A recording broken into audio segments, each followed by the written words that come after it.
Hi everyone. If you need to watch this video again on your own, for those in my classroom, just click here on my Bitmoji. Okay? So we have been talking about ecosystems, and in the ecosystems we have living and non-living things. Instead of using those words, we're going to use biotic and abiotic. So bio, if you remember, means life. So biotic factors are all the living things in the environment, all the living things in an ecosystem. A means not. So abiotic are the non-living things in the ecosystem. We'll get back to your homework in a minute.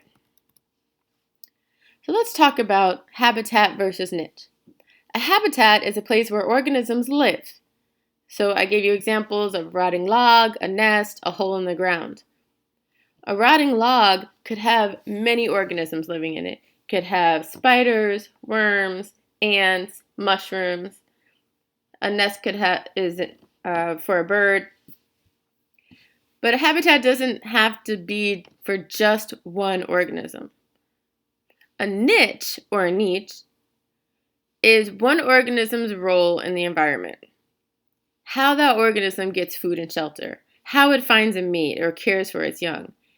Each species has its own niche because they have different requirements for survival.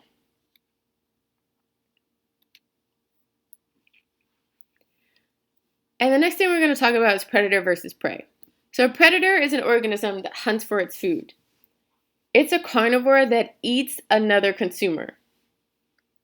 So we have a wolf, I have an owl here, I have an eagle hunting, and a crocodile. Predators are very important. Predators limit the amount of prey population. In this way, the carrying capacity is not exceeded, and food and other resources won't be limited. Prey are hunted. I like to remember it that they pray that they won't get eaten, right? So I've got a rabbit, a deer, a mouse. All of these are herbivores. So those three will never be predators.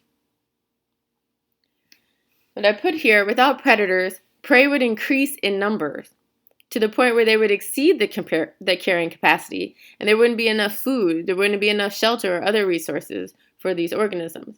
So here you see the polar bear hunting a seal. So the polar bear would be the predator, the seal would be the prey. But at another point in time, that seal is actually a predator. It hunts for fish. So predators can be prey, and prey can be predators. So here's a video that I'd like you to watch about habitat versus niche. And let's go back to your homework. So here, you're just going to look at the different pictures and drag and drop the biotic factors into this column and the abiotic non-living factors into this column. And here, you're going to drag the pair of organisms into the proper column to show whether they're predator or prey. So I've got these pairs here, these pair here, and these two pair. Try to pair them up. So take each one and put it into the prey or predator column. Okay? And that's it for today. Have a good day.